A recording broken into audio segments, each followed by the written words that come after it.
Welcome to my new draft showcase series, Mega Edition. This series takes a Pokemon that can Mega Evolve and showcases its use in draft format.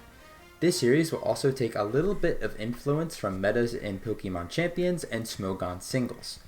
Originally, this series was supposed to showcase any Pokemon that I felt like talking about. But I went back and looked at my Mega Evolution series I uploaded 9 years ago, and the quality was so bad. So I wanted to redo it in a way that makes sense. Plus, my video quality has much improved since then. This first episode will feature Mega Scizor, a Mega I just used recently and a very dynamic and flexible one. A quick rundown of its relevant stats: Mega Scizor gains 20 in attack, a big 40 in defense, 20 in special defense, and 10 in speed. Already, Mega Scizor is showcasing how flexible it can be, as 70, 140, 100 defenses can be trained in many very useful ways. This doesn't even mention its monster 150 attack. These changes from base Scizor are actually quite relevant, as since Scizor does keep Technician as its ability, these two Pokemon do fulfill quite similar roles. We will touch on base Scizor a bit later, but why should you even draft this thing? What makes Mega Scizor stand out? Well, a few things of course, but the biggest priority is Bullet Punch. See what I did there? Mega Scizor has a strong case for being the strongest priority user in standard draft. It's able to slot into many different teams due to its amazing Bug Steel typing, one that grants your Steel type a ground and fighting neutrality while providing powerful priority support, making this trait very unique to Mega Scizor. In addition to this, Scizor has access to crazy good utility moves. These include Knockoff, Stab U-Turn, Defog, Recovery and Roost, and even Pursuit in drafts that allow it. Mega Scizor offers so much role compression that makes team building and drafting super easy early on. Now every team likes pivoting, right? Some more than others, but historically Scizor has been most commonly associated with pivot-heavy teams. And if you know me, that's the only way I like to draft.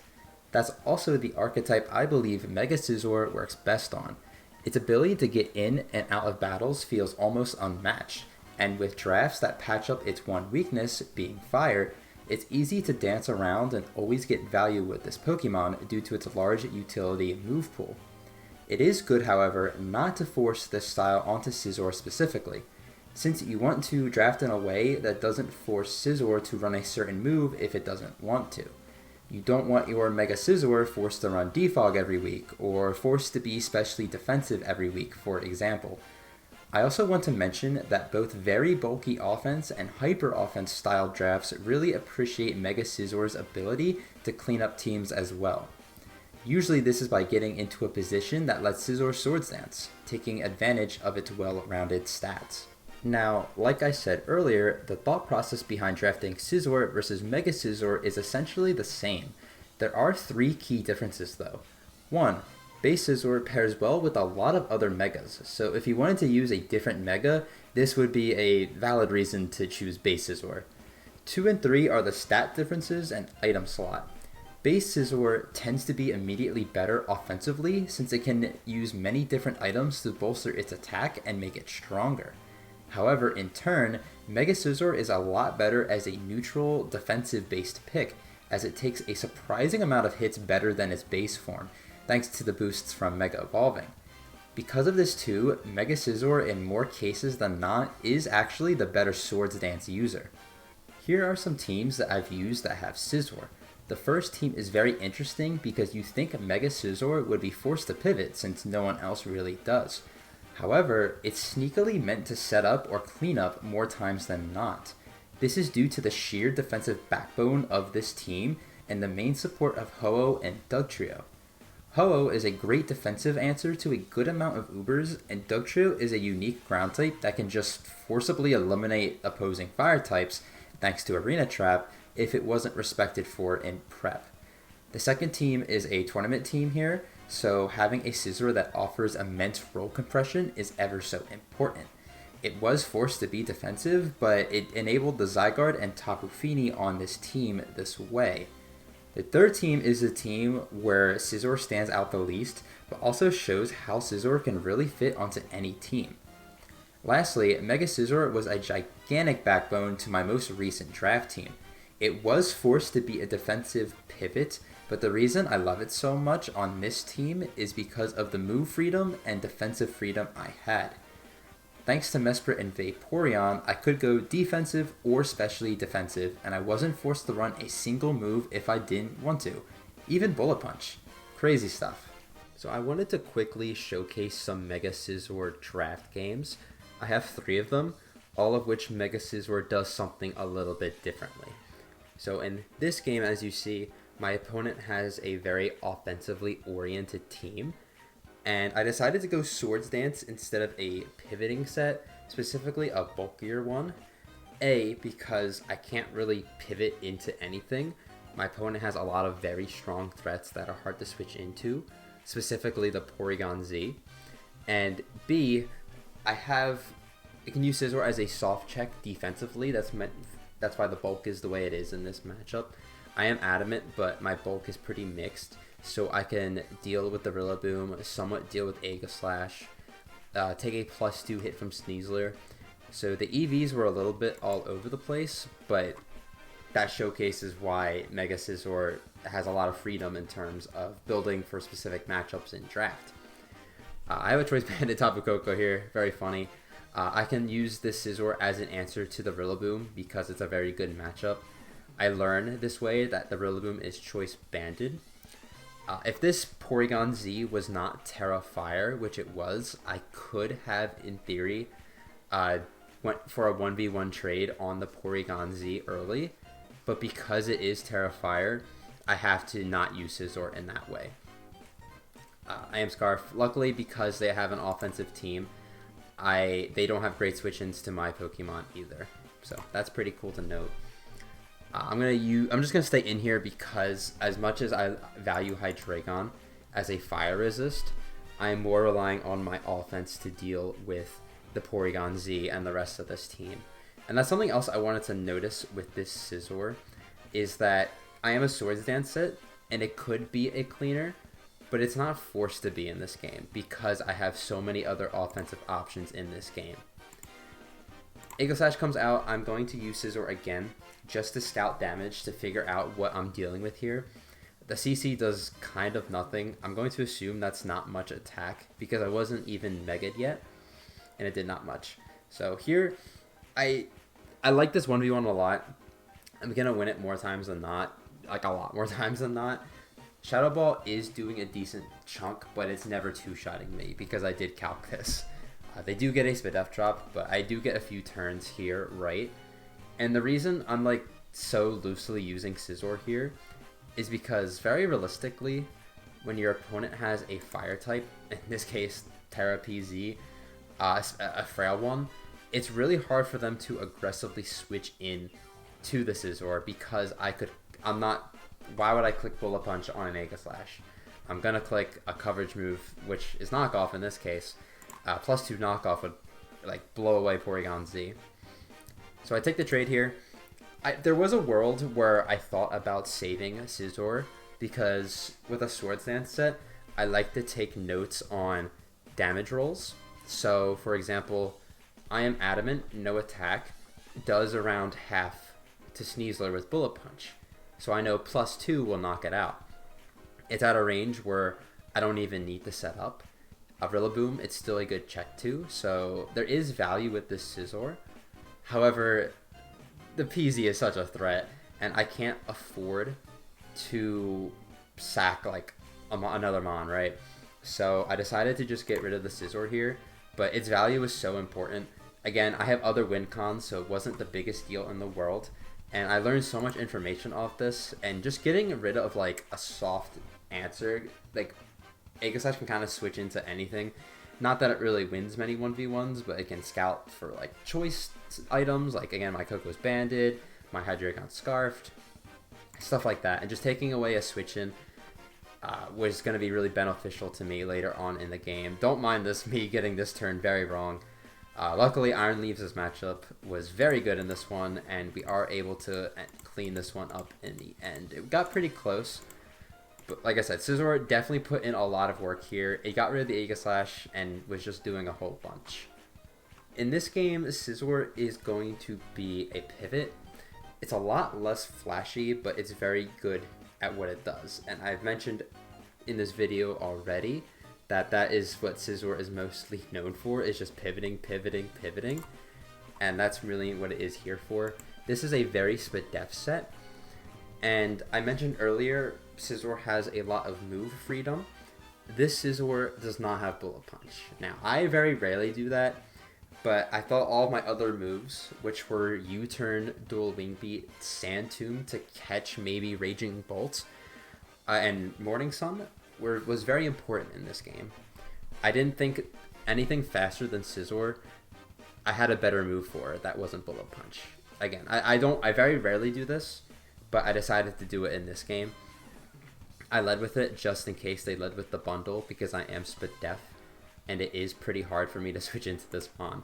So Scizor's role here is just to pivot into Venusaur and bundle, and maybe Babalstiff. I wasn't expecting that mon. And I have my build in a way where it's not super passive. Again, U-turn, always getting momentum. That's when I'm clicking most of the time. Sand Tomb could catch the Bolt because again, it's very scary into my team. I have a max Spadef Tapu Koko just to prove it here. As you see here, I just Volt Switch, and who do you think's coming out? Mega Scizor.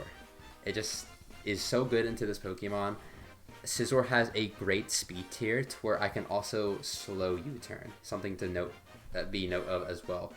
It's at a nice speed tier where it outspeeds some walls, but it's also slower than some of the really faster ones, and you can adjust your speed to that.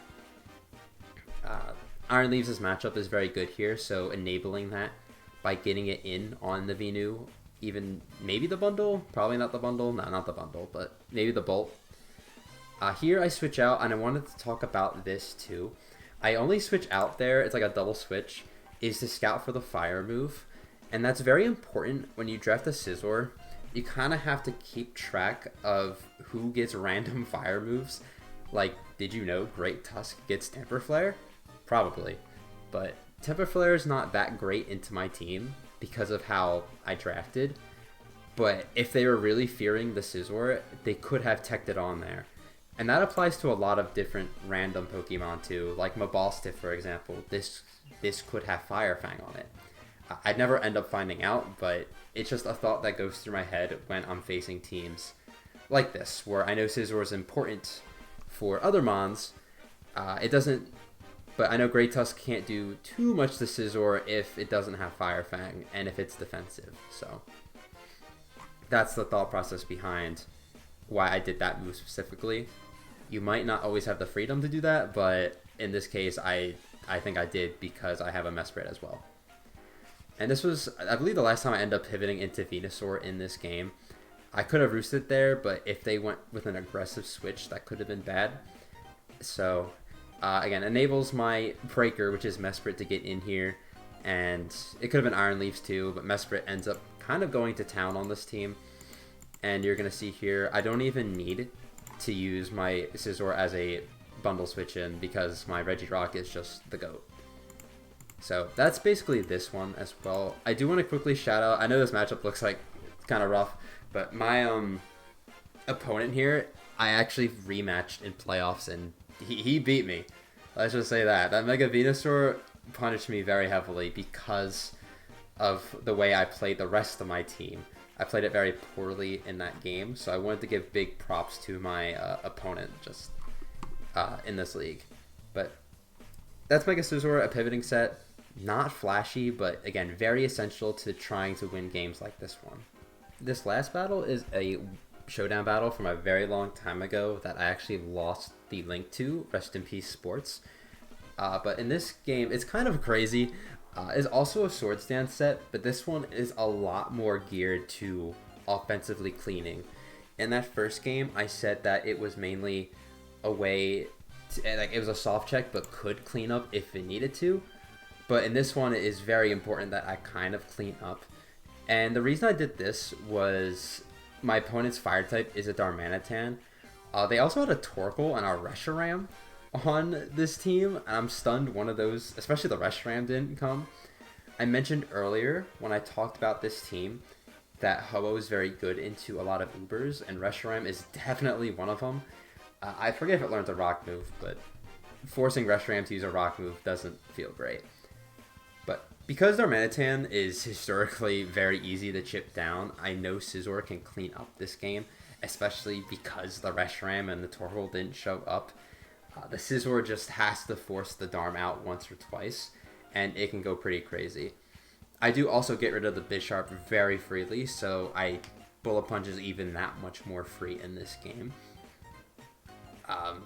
So Staraptor comes out here in this case.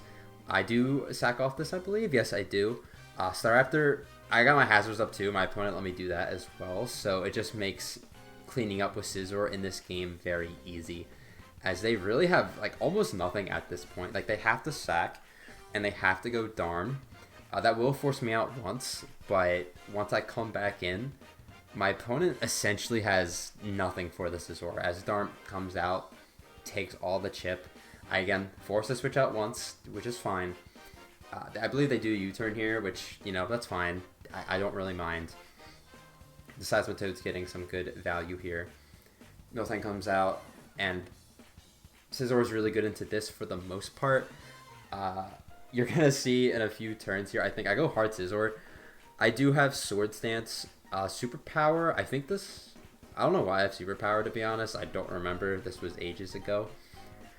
Bullet Punch Roost. I roost up once just in case. Yeah, I just roost up just in case. I don't know what past me was thinking, but right here, I should just Sword Stance. I've seen Facade. I've seen Milk Drink. I just don't know what I'm doing. I go for Superpower. If I just SD here, I think the game's just over. Like, SD once or twice. I'm actually so paranoid of Fire Punch is what I remember watching in this video, and I don't know why I was. So it's obviously a misplay from my part, because +2 Bullet Punch definitely knocks out Darmanitan at 50%. This is a Mega Mewtwo Y, which will take rocks on the switch in. +2, definitely a +4 Bullet Punch will knock that out. Gastrodon, I think a Scald Burn was something that could ruin my day. That's the only thing I think realistically that stops Scizor from just winning the game there. So, not really much of a Scizor showcase here as much, but I'm just saying, like, the potential was very much right there, and I kind of fumbled it. But you guys see the vision, right? We do end up winning this game here, I'm pretty sure. My opponent got a little bit hacked out at the end, but we were just on a roll anyway, and my Ho-Oh is... Ho-Oh's Fidef, but you're going to see it's going to just eat this +1 Side Strike, barely, and knock out the Mewtwo in return. Or the T-Spike will.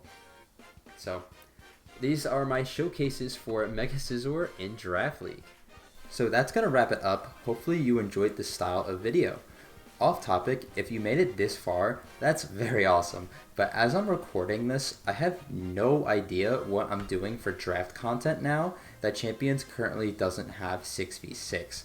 I'm truly at a loss here. If you have any ideas, leaving a comment would be great, as I want to do a limited Mon meta, but it not being on the game itself would be really awkward. I don't know, we'll hopefully figure it out soon though. If you liked this video, dropping one of them would be very sweet. And with all of that, I'm Galladite74, and I'll see you next time.